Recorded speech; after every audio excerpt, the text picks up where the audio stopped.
For humans, each step we take is a controlled fall. It's something so simple and is so hard to comprehend. Our fast-paced lives distract us from realizing how amazing our active movement is. The foot is a complex structure of 26 bones and 33 joints, layered with an intertwining web of more than 120 muscles, ligaments, and nerves. During a single step, the foot will transform itself from a shock absorber at heel strike, to a mobile adapter at mid-stance, to a rigid lever for propulsion. It is no wonder that an estimated 75% of people will have foot problems in their lives. Thankfully, there is a professional solution to our foot or ankle problems: today's podiatrist. Like Michigan's lighthouses, Michigan podiatrists have a role in navigation. We have helped the injured and ailing navigate back to a healthy state for more than 100 years.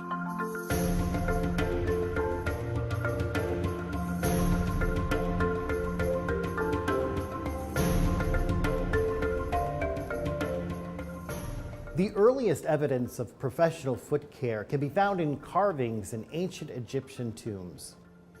It's no surprise this advanced civilization understood the importance of good foot health. Around the same time, Native Americans arrive here in Michigan. Fast forward several thousand years, and podiatry becomes a recognized profession here in the state. In 1914, 8 doctors from Detroit formed the Michigan Chiropodist Association, which is now the Michigan Podiatric Medical Association. Their organization's members would make history.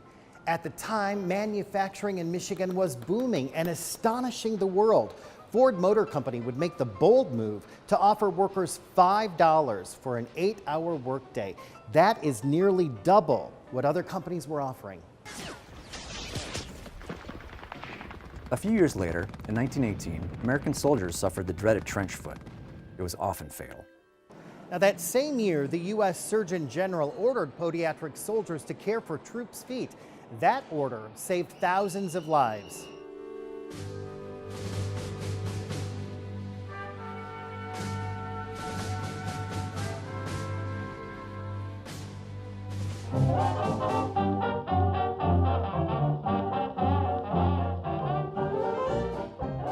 In America, podiatry was making great progress in the roaring 20s thanks to Detroit's Weiss brothers and their Woodward Avenue practice. The brothers were known as the faces of podiatry.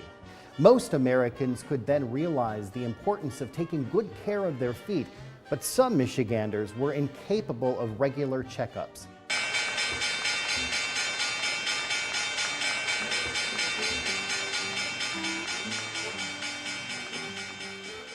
The stock market crash of 1929 defined the 30s for the entire nation, especially Michigan. I ain't got no home, I'm just a roaming round. Podiatrists did not go unscathed by the Great Depression, but were actively involved in combating its harsh effects. For the first time, the National Association of Chiropody assembled a public information committee that was actively involved in promoting podiatry. This type of outreach was necessary for the economic landscape and truly brought in patients from off the street. World War II was the first time podiatry would see commissioned medical officers in the military.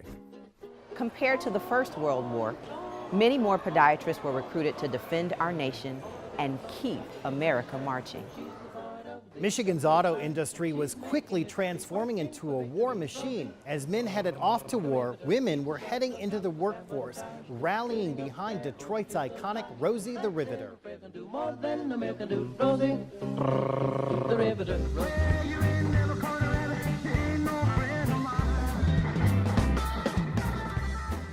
The 50s were a time of peace and prosperity and triggered a historical economic boom, which led to an explosion still heard today: the baby boom. The baby boom. These were the golden years of podiatric innovation. The frost nail procedure treated the dreaded ingrown toenail. In 1956, the Civic Hospital opened in Detroit under the direction of its founder, Dr. Earl Kaplan. Here, podiatrists from all over the country attended postgraduate surgical courses. Ladies and gentlemen. In the 60s, these events led to the development of the Kern Residency Program, the first of its kind for podiatric medicine. Here, The teachings of Doctors Kaplan and Cannett were recognized for developing one of the most outstanding graduate training programs ever developed in podiatry.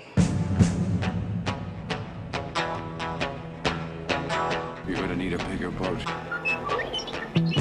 In the 1970s, Michigan podiatrists established a new sports specialization which helped improve athletes' performance and health. Many such athletes were disco dancers grooving across the state. But the decade's most popular pastime also caused a new affliction: disco foot. Dr. James Simons, president of the Podiatric Association, in 1964 and 65, brought national attention to the discrimination of podiatric patients experienced in the field. He sued Blue Cross Blue Shield for refusing to cover his patients' expenses. Podiatrists had no hospital privileges, which made it challenging for insurance companies to cover. It took many small victories, but in the end, patients were granted coverage.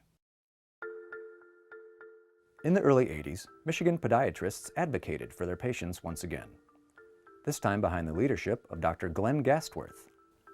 The Chrysler Corporation, along with the United Auto Workers and Blue Cross Blue Shield, developed insurance policies that ignored the urgent medical needs of their employees. Sometimes patients had to wait weeks before receiving critical podiatric care. Our doctors didn't want patients to suffer, so they took the issue to court. The suit allowed patients to receive the care they needed when they needed it. The wonderful thing about the practice of podiatry is the diversity. Instead of treating a system, podiatrists treat a region of the body, including the musculoskeletal, dermatological, neurological, and vascular systems on everyone from infants to the elderly. It really keeps it interesting, and the development of subspecialties has made the practice of podiatry even more diverse. Recently, the MPMA has begun a partnership with the Michigan Department of Community Health to combat the epidemic of diabetes currently sweeping the state and the nation.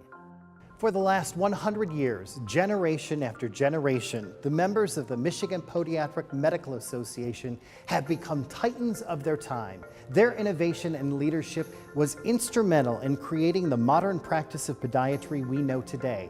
And as a result, they've improved the lives of people in Michigan and the nation, one step at a time.